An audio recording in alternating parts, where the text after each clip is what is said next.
आजादी के 30 सालों तक भारत का शिक्षा मंत्रालय मोस्टली धर्म विशेष के नेता जैसे मौलाना अब्दुल कलाम आजाद, हुमायूं कबीर, मोहम्मद करीम छागला और सैयद नूरुल हसन के हाथों में रहा।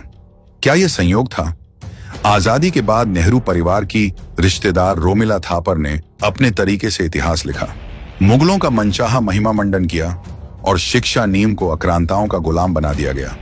अब जब मोदी सरकार भारत के एजुकेशन सिस्टम का भारतीयकरण कर रही है तो इनके पेट में दर्द हो रहा है। और मजे की बात यह है कि ज्ञान आजकल कांग्रेस की वो नेता बांट रही हैं जो ना भारत के स्कूलों में पढ़ी हैं और 50 साल भारत में रहने के बाद भी भारत की एक भाषा ठीक से बोल नहीं पाती। हाल ही में उन्होंने केंद्रीकरण, व्यावसायीकरण और सांप्रदायिकरण की एड में एनईपी पर सवाल उठाए। चलिए उन्हें अपना गिरेबान भी दिखा देते हैं। 1976 में इंदिरा ने किया था शिक्षा का केंद्रीयकरण। मोदी जी पर आरोप लगाने से पहले सोनिया गांधी अगर कांग्रेस का इतिहास पढ़ लेती तो शायद उन्हें यह मालूम होता कि 1976 में इंदिरा गांधी ने शिक्षा को राज्य सूची से हटाकर संवर्ती सूची में डाल दिया। इसका मतलब था शिक्षा नीति केंद्र सरकार तय करेगी और राज्यों की भूमिका कम होगी। 2011 में जब कपिल सिब्बल ने सीबीएसई ग्रेडिंग सिस्टम और सीसीई लागू किया, तब क्या राज्यों से राय ली थी? आज जब मोदी सरकार शिक्षा को रोजगार और तकनीक से जोड़ रही है तो कांग्रेसियों को राज्य सरकारों के अधिकारों की याद आ रही है।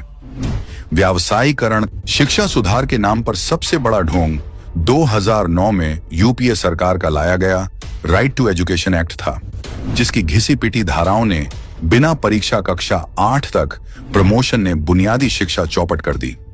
25% आरक्षण का बोझ प्राइवेट स्कूलों पर डालकर खुद कंगाल सरकार ने जिम्मेदारी से पल्ला झाड़ लिया, जबकि संविधान के तहत 0 से 14 साल तक मुफ्त शिक्षा दिलाने की जिम्मेदारी सरकार की होती है।